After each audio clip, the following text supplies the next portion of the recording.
के परम कृपा से महारण्यम श्री श्री मुरलीधर स्वामी जी की कृपा से हम लोग अटलांटा में कई घरों में गए और हमने ये नाम संकीर्तन किया। और इस नाम संकीर्तन का बस एक ही मकसद है कि जिस भी घर में जाके हम ये नाम संकीर्तन करें वहाँ बस सुख शांति बनी रहे हमेशा, और उस घर में किसी चीज़ की कोई कमी ना हो। और जब हम लोग बोलते हैं कि ये नाम संकीर्तन करने से सुख शांति बनी रहेगी, हमको ये जानना बहुत ज़रूरी हो जाता है कि ऐसा क्या है इस नाम संकीर्तन में जो हमको सुख शांति देगा या फिर किसी भी चीज़ की कमी ना रहने देगा। तो इसीलिए हम अभी अगले 10 मिनट के लिए हम सुनेंगे कि इस नाम संकीर्तन का महत्व क्या है। तो मैं एक छोटी सी स्टोरी सुनाती हूँ आपको। एक शहर है, वहाँ पे एक आदमी है जो बहुत ही कंजूस है। वो किसी को कुछ नहीं देता है, तो अपना दरवाज़ा बंद रखता है हमेशा, सोच के कि अगर कोई आ जाए मुझसे कि कुछ मांगने के लिए आ जाए तो मैं क्या दूंगा। इसलिए वो कुछ भी नहीं देता था, पर वो बहुत अमीर था और उसको कुछ देने की मतलब कोई आदत ही नहीं थी उसको कुछ देने की। और कहीं भी वो कुछ देना है करके कुछ सुनेगा तो वो अपना कान बंद कर लेगा। वैसा था वो आदमी, वो बहुत ही कंजूस था। तो उस शहर में क्या हुआ कि इतना बारिश हुआ कि बाढ़ आ गया वहाँ पे। और फिर उस शहर में जो भी लोग थे वहाँ पे, उन्होंने जब जो कुछ भी वो समेट सकते थे वो समेट के, वो लोग जो तैरना जानते थे वो लोग तैर के गए, और फिर जो लोग नहीं तैरना जानते थे वो लोग जाके नाव में चढ़ गए और वो लोग चले गए। और फिर एक अंतिम नाव था वहाँ पे, जहाँ पे एक नाविक था और एक महात्मा थे उसमें। तो उस महात्मा ने देखा कि एक आदमी डूबने वाला है, तो उन्होंने सोचा कि अरे वो आदमी डूबने वाला है। उस नाविक से बोलते हैं कि चलो चलो उसको जाके बचाते हैं। तो क्या होता है कि वो नाविक बोलता है नहीं, डोंट वरी अबाउट हिम, आपको उनकी ज़रूरत करने मतलब चिंता करने की कोई ज़रूरत नहीं है, क्योंकि वो नहीं आएगा, उसको छोड़ दो। तो ये महात्मा तो बहुत तंग रहे किसी सोच के कि अरे यार, एक आदमी मर रहा है, तुम उसको जाके हेल्प करने के लिए तुम सोचते भी नहीं हो, और मैं जब बोल रहा हूँ तुम उसका भी बोल रहे हो कि नहीं जाना है। मैं नहीं ऐसा कर सकता क्योंकि मुझसे ये देखा नहीं जाएगा। I will go and offer help to him. So क्या होता है, ये महात्मा उसको नाविक को भी लेके उसके पास जाते हैं, और ये आदमी वो कंजूस है, वो डूब रहा है वहाँ पे।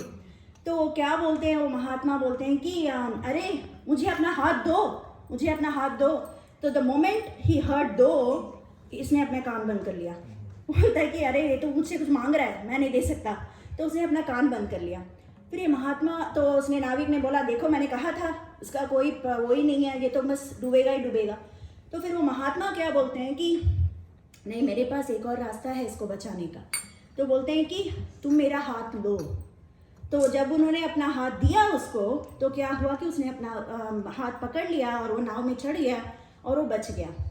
तो इससे हमें क्या पता चलता है कि ना, जहाँ पे हम सभी लोग अब जो संसार में हैं वही वो बाढ़ है जहाँ हम लोग डूब रहे हैं।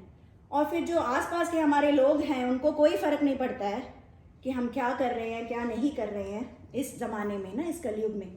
और फिर जो कंजूस था वो कौन था? वो हमारा माइंड था।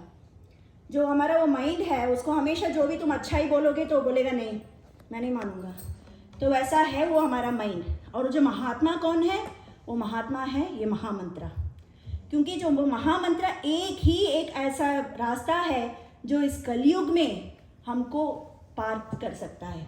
और हम ये क्यों बोलते हैं कि ये कलयुग है, और हमेशा मतलब हमको क्यों इतना डर लगता है कि ये कलयुग है? क्योंकि हम तो कॉमन मैन हैं, हमको मतलब जहाँ भी देखो यही सुनने को मिलता है कि यहाँ पे दंगा हुआ या फिर फसाद हुआ या फिर कुछ हुआ। न्यूज़ डालोगे तो कोई एक अच्छा न्यूज़ नहीं मिलता है सुनने को हमको। हम तो कॉमन मैन हैं, तो हम सबके लिए डरते हैं, सभी चीज़ के लिए डरते हैं, है ना। पर जो नारद महर्षि थे उनको भी कलयुग से बहुत डर लगता था। आप सोच सकते हैं कि नारद महर्षि जो हमेशा जिनके नाम में नारायण नारायण लगे रहता था, वो खुद कलयुग से इतना डरते थे। क्यों डरते? मतलब अब अगर आप सोचोगे, वो तो बस कंस के दरबार में ऐसे ही जा सकते थे, बोलते थे उनको जाके मतलब सलाह मशवरा करके आ सकते थे नारद जी। जो कंस हमको पता था कि वो राक्षस है, और नारद महर्षि को उनसे कोई डर नहीं लगता था। और फिर हिरण्यकशिपु के दरबार में ऐसे ही जाते थे और उसको जाके बोल के आ जाते थे कुछ भी, तब भी उनको डर नहीं लगता था। पर जब नारद जी कलयुग में आए और उन्होंने देखा कि कोई भी धर्म को फॉलो नहीं कर रहा है, सभी अपने जो मन में है वही करे जा रहा है, तो नारद महर्षि को डर लगने लगा। तो हमारे गुरुजी क्या बोलते हैं कि नारद महर्षि को डरने की क्या ज़रूरत थी। जब उन्होंने राक्षसों को देख के उनको कुछ डर नहीं लगा, तो मतलब कलयुग में ऐसा क्या था जो उनको भी डर लगने लगा। तो कलयुग में ये है ना कि हर एक मनुष्य के अंदर राक्षस भी है और अच्छाई भी है, पर उनको तो पता था कि कंस के राजमहल में जाने से उनको पता था कि ये राक्षस है, तो मैं इसको कैसे डील करूं।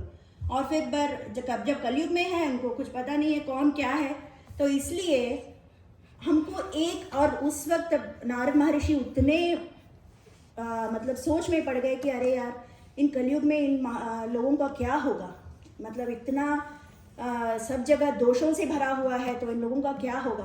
तो भगवान बोलते हैं कि ना हम वसामि वैकुंठे ना योगी हृदये रवौ मद भक्ता यत्र गायन्ति तत्र तिष्ठामि नारदा।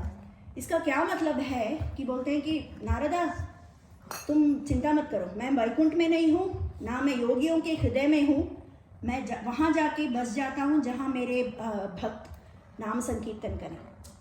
तो जहाँ हम लोग नाम संकीर्तन करते हैं, हमको पता होना चाहिए कि अगर हम नाम संकीर्तन एक जगह में कर रहे हैं, वहाँ नो डाउट है कि भगवान हमारे बीच में हैं और हमेशा हमारी सुनते हैं जब हम ये नाम संकीर्तन करते हैं।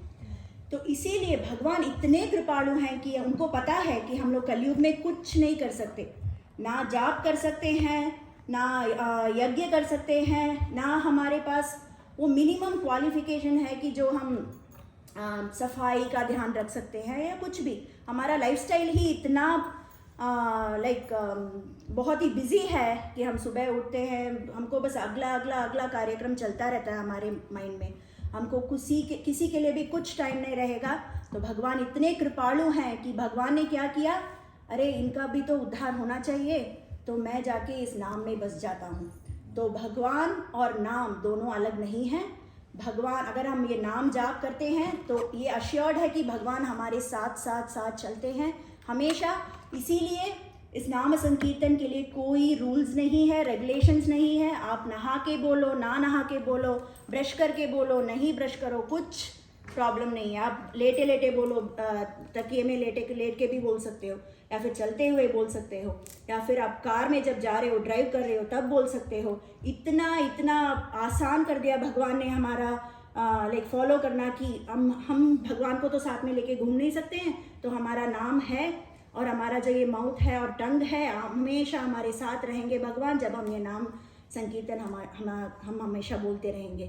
जो ये नामा है वो है हरे राम राम राम हरे हरे, हरे कृष्ण कृष्ण कृष्ण हरे हरे। तो मेरा ये हम्बल रिक्वेस्ट है आप सबसे कि आप हमेशा ये जो नाम संकीर्तन है आप अपने डेली लाइफ का एक हिस्सा बना लीजिए। जब भी आपसे हो सके, आप मतलब आप कुक कर रहे हो या फिर आप कुछ भी कर रहे हो, नहा रहे हो, कभी भी बोल सकते हैं ये। इससे आसान तरीका इस कलयुग में धर्म फॉलो करने का कुछ हो ही नहीं सकता है। और भगवान की इतनी अपरंपार कृपा से हमको ये नामा मिला है।